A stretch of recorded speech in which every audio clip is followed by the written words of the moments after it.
My name is Sam Rourke. I'm 48 years old, Lieutenant Colonel, 26 years of service, and I thought I'd seen every kind of ambush there was, until the Thursday at the Pentagon. The room was hushed, lights low, walls lined with ribbons and brass. 12 generals sat across from me in a perfect row, flanked by aides, advisors, and one silent presence at the end of the table, the Secretary of Defense. I was at the front of the room, remote in hand, pointing at a clean, confident projection of our new integrated threat response model. It was the kind of briefing you rehearse in your head for weeks. And I was landing it. I walked them through the command flow logic, from satellite surveillance to real-time battlefield decision modeling. A few nodded. One even murmured solid. I knew it was going well because no one was checking their phones. That's the highest compliment you can get in a room like that. I was 3 slides from the final summary. The hardest parts were behind me. All that was left was the rollout timeline and projected savings. That's when it happened. Mid-sentence, the screen blinked. My chart vanished. For half a second, I thought it was a glitch, a flicker. Maybe the HDMI cable was loose or the AV tech sneezed. But then, a new slide appeared. Same background, different title, no logo, just a headline. Strategic Overhaul Framework, presented by Captain Nathan Hale. I didn't move. The room didn't either. But somewhere in the back, I felt something tilt. Like gravity had shifted 2 degrees and everyone was pretending not to notice. Nathan stepped forward from the side wall like he'd been waiting in the wings. Calm, measured, not a hint of nerves. He looked at me once, brief and polite, then turned to the table and began to speak. Same cadence I'd trained him to use years ago when he was just a sharp kid from Annapolis trying to find his voice in joint command briefings. I'd mentored Nathan, pulled him up when he was floundering in operational planning, gave him his first big case review.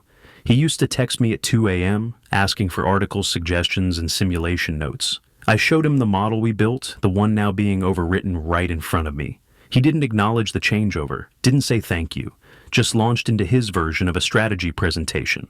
I stood there, still holding the remote like it meant something. Everyone else looked straight ahead, and no one said a word. That silence cut deeper than anything he said. The new strategy was slick, flashy, more buzzwords than backbone. It promised rapid adaptability, modular response, real-time personnel optimization. But it was hollow. No real framework, no testing logs, no field metrics. Just layered language dressed up to sound like innovation. I didn't interrupt. I didn't raise my voice or walk off. I just stood there and watched him pace through a presentation he didn't earn.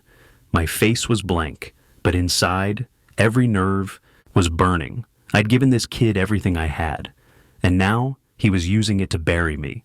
General Carr leaned forward slightly, pen tapping against his folder. His eyes flicked between me and the screen.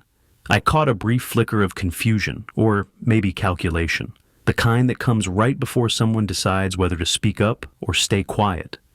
Nathan kept going. Reorganized command chains, tighter field control, AI-enhanced data routing, all abstract, all hypotheticals. No one asked about implementation. Not yet. They were too busy trying to read the temperature in the room, trying to guess how much of this was rehearsed. I looked down at the small red light on the remote. Still on, still live. But I didn't click it. I let the presentation run its course. If Nathan was bold enough to hijack my work in front of top brass, I wanted them to see all of it. The ambition, the opportunism, the ego dressed as evolution. He wrapped up with a final slide, a slogan I recognized. It was something I'd once scribbled on a whiteboard at 3 a.m. during a field exercise. Decisions don't wait. He'd taken even that. When he turned back to the table and said, "I believe this reflects where we must go next," I finally spoke. "Thank you, Captain." I said it steady, calm, as if we were still on the same side. Then I stepped back, clicked the remote, and brought up the original model one last time. One general glanced at the screen, then at me. There was no applause, no conclusion, just the sound of a truth none of them wanted to be the first to name. That was the moment I realized this wasn't about rank. It wasn't even about ideas. It was about erasure. And Nathan Hale wasn't pitching a strategy. He was rewriting history, my history, right in front of me. And no one stopped him. Not yet. It didn't start with a bang. It started with a shrug, A quiet delay on a project timeline I'd already cleared with command. No one told me it had been pushed. I found out when I saw the update listed under someone else's name during a morning briefing. I asked about it casually, and the response came with a half smile. Just smoothing the workflow, Sam. Nothing personal. I heard that phrase a lot those days. Nothing personal. It came up when my proposal for live sim testing was tabled, when my field team was reassigned without notice, when I walked into a strategy sync and saw my presentation slot replaced by a younger officer with a clipboard and a buzz cut. They called it collaborative restructuring, said the pace of operations demanded flexible leadership. What they meant was, I was being shifted out, 1 inch at a time. At first I thought maybe I was overreading things. I'd been in long enough to know how rotations worked. Nothing stays yours forever. But it was the way they did it that caught me. No briefings, no debriefs, just missing calendar invites and muted side conversations. Then came the comments. Quiet, passing jabs about keeping up. Someone joked about PowerPoint being my comfort zone. Another made a crack about how command needed people fluent in algorithms, not acronyms. I smiled, I nodded. I pretended I hadn't heard what I heard. But I started paying attention. I tracked access logs on the internal system. Noticed when someone poked into archive folders labeled Rourke Review. I logged Slack pings redirected without reply. I saw drafts of project overviews that mirrored my old proposals, scrubbed of attribution. There was no smoking gun, just a pattern, a tilt in the air. The kind of shift you only notice if you've been in the room long enough to know what it felt like before. Meetings changed too. I used to get the first look at war-gamed scenarios. Then I started getting looped in after they had already been decided. I stopped seeing redline edits on my recommendations. They just stopped appearing altogether. They were phasing me out with a smile. And through it all, I said nothing. Not yet. I kept my posture the same, delivered my briefs, sat through syncs, laughed at the right moments. I didn't flinch when younger officers explained systems I'd designed. I didn't wince when someone called me legacy interface during a coffee break. I just made a note of who said it and who didn't correct them. I wasn't trying to fight back. Not yet. I just wanted to understand the shape of what was coming. You can't brace for a hit if you don't know where it's landing. So, I watched and I waited. Because if there's one thing the field teaches you, it's this. The quiet war always comes before the real one. I never believed in blind loyalty. Not in this game. Not when you've spent your life watching smart men get pushed aside by people with sharper suits and smoother stories. So, from day one, I planned for the pivot. I didn't shout it, didn't write it in bold. But I built the system with a spine only I could move. Every predictive strategy model ran through a framework I designed by hand.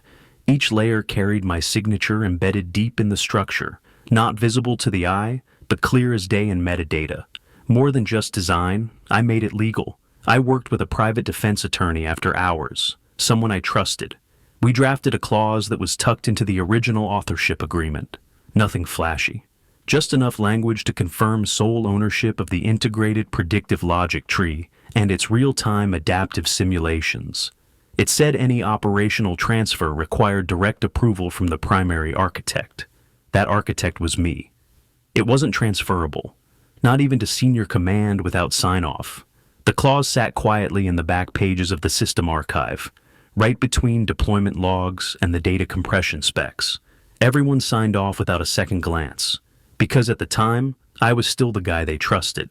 But trust fades faster than ink, so I layered it further.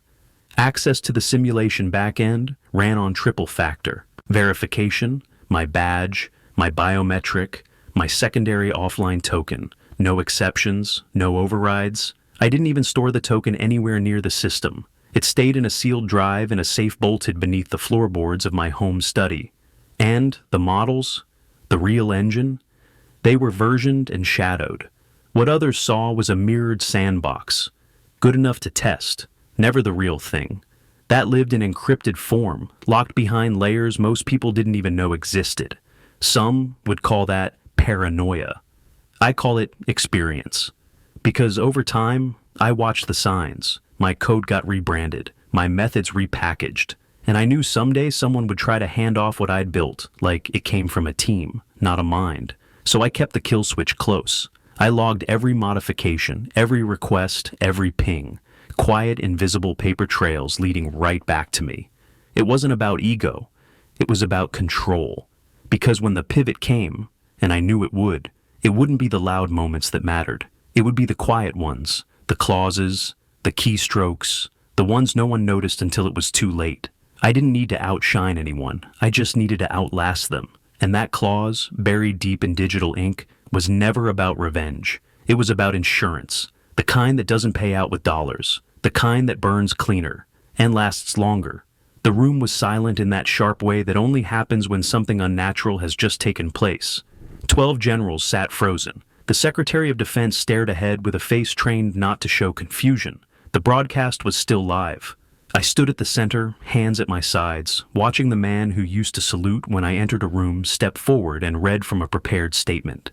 He didn't stumble, didn't blink, just recited it like a weather report.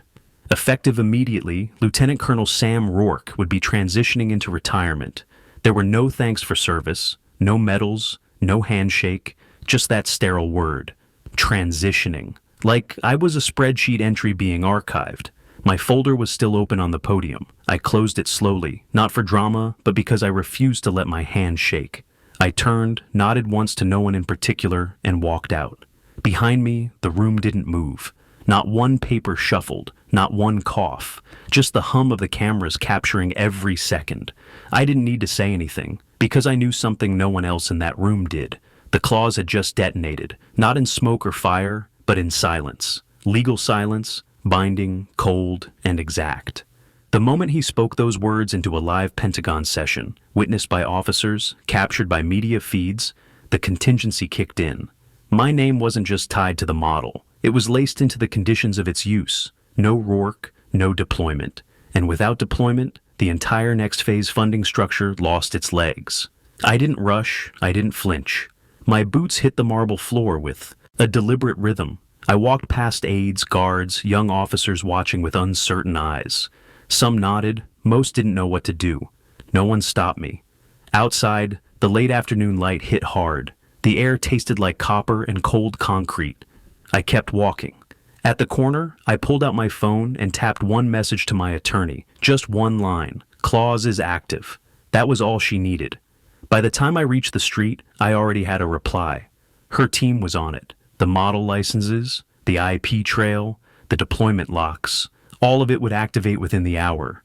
No one in that room knew it yet, but they hadn't removed an old officer. They'd just erased the one person holding the keys to the most advanced military simulation system ever authorized. And the kicker? They broadcasted it. They fired the architect of the architecture, on camera, mid-strategy session, with foreign analysts likely watching. That wasn't just ego. That was a breach. And I had the contract, the clause, and the timestamp to prove it. I didn't smile, didn't celebrate, just waited for the burn to reach their desks. Because the thing about silent weapons is they don't go off with a bang. They hum under the surface, ignored until the power dies. And when it does, everyone scrambles to find the switch. But I held it, still do. The briefing room was full, fluorescent lights humming, coffee cooling in paper cups. Nobody had touched the agenda. A young major at the end of the table held a thick folder, fingers tight along the spine. He cleared his throat, unsure if he should even be the one speaking, but no one else moved. He read aloud. Clause 7.2c. The room went still. It wasn't long or complicated. Just a few lines tucked into the strategy deployment packet that had been signed 18 months earlier. The project's active funding, and any use of the simulation system, was contingent on the continued employment of Lieutenant Colonel Sam Rourke, non-transferable, non-replaceable, not subject to reassignment. At first, no one spoke. A few glanced toward the screen at the front of the room, where the strategy roadmap flickered idly. Then someone stood up, walked out without a word. Another officer, older, leaned back and exhaled hard through his nose. He knew what it meant. Everyone did. The clause wasn't theoretical. It was binding. Legal whispered to the undersecretary, then to command ops. The messages started flying before the meeting even ended. Project rollout paused, effective immediately. Access to the deployment servers frozen. Funding operations flagged for review. Nobody had clearance to move the system forward. The younger officer looked back down at the paper. then at the stunned faces around him. His voice had triggered it, but it wasn't his fault. He hadn't written the clause. He hadn't seen it until the morning, buried deep in the annex. He was just the first to say it out loud. And that was enough. Command had pulled the pin without checking the wiring. They thought they were trimming legacy, but all they did was cut the root. Now, with Sam gone, the project sat in a frozen vault. And for the first time in a long while, nobody knew what to do next. The process didn't need anger, it just needed precision. Sam sat in his study 2 nights after the session, laptop open, screens arranged like a quiet perimeter. He moved slowly, methodically, pulling archived messages, Slack threads, access logs, and timestamps. Each folder labeled, every detail annotated. He didn't rush. There were no speeches, no late-night calls to the press, just a file, quiet, clean, complete. He submitted it through the proper channel. Internal review, departmental ethics. No CC, no grand gesture. Just a submission with a short note. Requested compliance audit per policy. And then he waited. He didn't need to watch the fallout. The process handled that on its own. Within days, his former protege was placed on administrative leave. Language in the notice was careful. Pending formal investigation. Temporary suspension of clearance. No admission. Just consequence. Sam didn't smile, didn't comment. He let the silence carry it. The offer came on a Wednesday afternoon. Simple email. Subject line. Advisory return consideration. They didn't ask him to come back to his old post. They asked him to lead, full control, strategic oversight, uninterrupted authority over the systems he built. He read it once, then again. Closed the screen and walked to the window. Outside, leaves fell slowly onto the driveway. Golden, familiar. He didn't feel triumphant. He felt still, like the house had taken a breath and exhaled. He hadn't written that clause for power. He'd written it because he'd seen too many good systems get lost when the wrong hands took control. His clause was insurance, the quiet kind. And now, that pen stroke had done more than any confrontation ever could. He poured a coffee, sat down again, and began drafting a reply. Short, direct, no conditions, just expectations.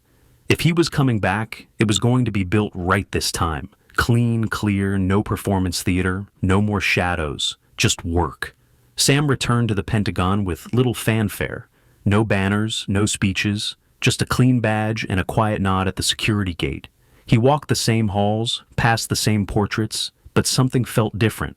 The silence wasn't cold anymore. It was earned. He opened the briefing with a simple slide. No animation, just a title. Defense Systems, Integrity Reform. The room listened. He spoke clearly, outlining the ethical safeguards, the access protections, the new layers of accountability baked into every system. No one interrupted. Not because they feared him, but because they trusted him. When it ended, he didn't ask for applause. He closed the folder and looked around the table. These weren't just protocols. They were promises. That afternoon, he submitted his resignation. Effective in 2 weeks, no headlines, no ceremony. He didn't want a legacy carved into plaques or painted in tribute. He wanted a system that wouldn't need someone like him to keep it standing. His final report ended with one sentence. The best defense is built on transparency. Then he turned off the lights in his office, picked up his coat, and walked out without looking back. It wasn't retreat. It was release. Sam never called it retirement. He just said the uniform stayed in the closet now.